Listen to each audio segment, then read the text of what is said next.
우리가 이제 중학교 때부터 공부했던 저항 연결해서 이제 회로 분석하는 거 있잖아요. 그래서 뭐 전압, 뭐 전류, 뭐 이런 것들 구했던 거.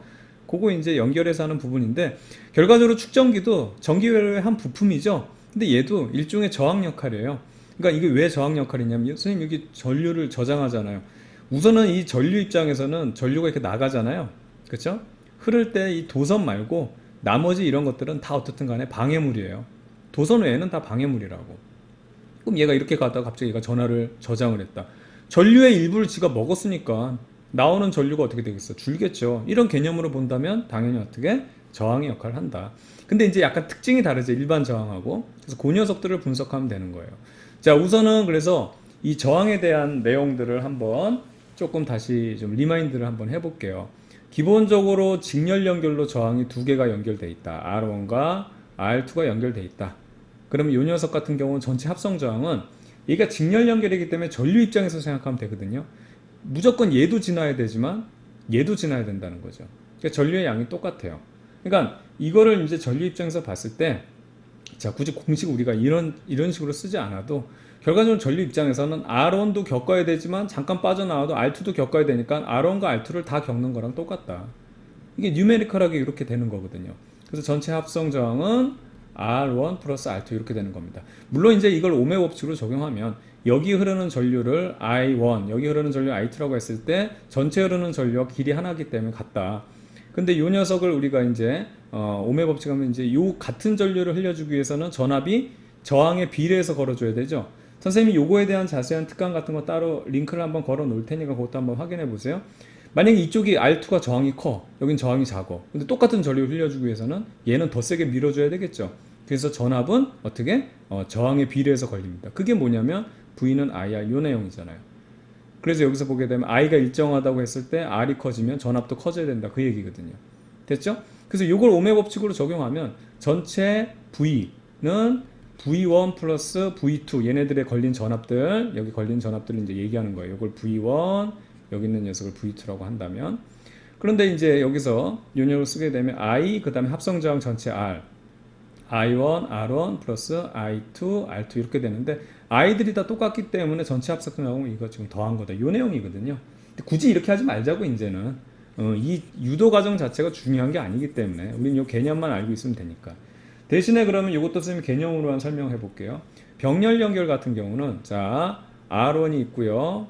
그 다음에 이렇게 해서 R2가 있다고 하게 되면 얘는요, 이 합성장이 어떻게 되냐면 전체적으로 R1분의 1 해가지고 R분의 1 해가지고 R1 플러스 R2 해가지고 얘는 합성장이 많을수록 어떻게 되냐면 전체적으로 어떻게 이 값이 떨어져요. 얘는 전체적으로 늘어나고요. 그 이유를 알겠죠? 이것도 전류 입장으로 생각하면 돼요.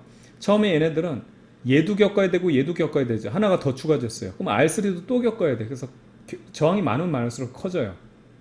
근데 얘는요, 처음에 두 개가 있다고 알고 전지에서 나왔어. 근데 두 개를 겪어야 되는 줄 알았는데 그 중에 한 번만 통과하고 지나가면 이제 다음 턴이 되거든요. 그래서 두 개가 있었지만 그 중에 하나만 겪으면 되나요? 한 번 돌 때. 하나 더 연결됐어. 그럼 여기 하나가 더 연결됐어. 그럼 세 개 중에서 뭐야? 그래도 하나. 이런 개념이기 때문에 자꾸 합성이 돼도 어떻게 되냐면 합성되면 될수록 점점 전체 저항이 떨어지는 요거예요. 되겠죠? 이런 식으로 생각을 하자는 거예요. 자, 그러면 이제 요 축전기 같은 경우는 어떻게 되느냐? 여기서도 지금 여기 흐르는 전류가 똑같다라는, 자, 요 개념을 적용하면 되는데, 이 직렬 연결에서 흐르는 전류가 똑같다는 개념을 대신에 얘는 어떻게 되냐면 저장되는 전하량이 똑같다라는 걸로 해서 이런 식으로 풀어요. 근데 요거는 선생님 하지 않겠습니다. 여러분들이 한번 해보면 되는 거니까. 근데 그거보다는 선생님 요 그림이 더 마음에 들어요.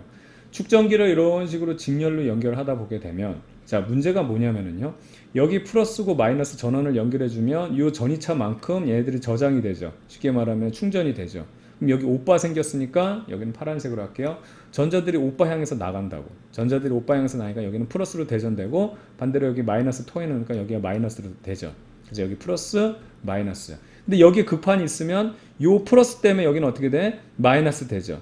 그쵸? 그 다음에 여기는 마이너스가 여기는 플러스 대전해서 이런 것들이 연결되는데, 요 중간에 플러스 마이너스 있는 부분은 사실은 상쇄가 돼요. 없는 거나 마찬가지가 돼요. 즉 최종적으로 마지막에 있는 이 두 부분, 요 두 부분이 영향이 있는 거지. 나머지 부분은 플러스 마이너스가 이게 어떻게 되냐면 쉽게 말하면 같아 지문으로 해가지고 없는 효과가 된다. 즉 무슨 얘기냐면 얘네들이 자꾸 직렬로 연결할수록 어떻게 되냐면 요런 식이에요. 자, 여기 빨간색으로 될까요? 빨간색으로 할게요. 끝에 있는 요 녀석만 남기 때문에 축전기가 어떻게 된다? 벌어지는 효과예요. 우리가 캐패시턴스를 보게 되면 요거 지금 유전율에다가 D하고 S였어요. 지금 면적은 관계없고 어떻게 되냐면 D가 커지는 효과가 일어나는 거예요. 벌어지는 거예요. 어떻게 됐냐? 전기 용량이 줄어들죠. 그래서 지금 여기서 중요한 건 사실은 뭐냐면 지금 여기 이제 벌어지는 효과이기 때문에 이 쉽게 말하면은 이 전기 용량에 합성을 하게 되면 이 축전기 같은 경우는 합성된 전기 용량이 직렬로 계속 연결되면 어떻게 되냐면 떨어져요. 그래서 이 녀석과 반대입니다. 그래서 저항과 반대라고 생각하면 돼요. 그리고 그걸 떠올릴 때는 이 그림이 굉장히 좋은 그림이에요. 아, 얘네들은 상쇄가 돼버리는구나. 아시겠죠? 그런 식으로 정리를 하면 됩니다. 그래서 축전기의 직렬 연결은 결과적으로 이게 D가 벌어진 효과 해가지고 전기 용량, 캐패시턴스가 줄어든다 이렇게 생각하면 되겠어요. 자, 그러면 이제 병렬 연결을 볼게요. 병렬 연결은 어떻게 앞에 거 한번 잠깐 읽어볼까요? 합성 전기 용량은 전기 용량이 가장 작은 축전기보다 작다라고 되어 있죠. 그래서 얘는 자꾸 연결하면 연결할수록 안에 있는 것들이 다 생략되기 때문에 자꾸 이제 끝이 벌어지는 효과. 그래서 점점 계속 작아지는 거고요. 그 다음에 두 구판 사이의 거리가 증가하는 효과가 나타나서 전기 용량 감소. 이게 지금 그 얘기예요.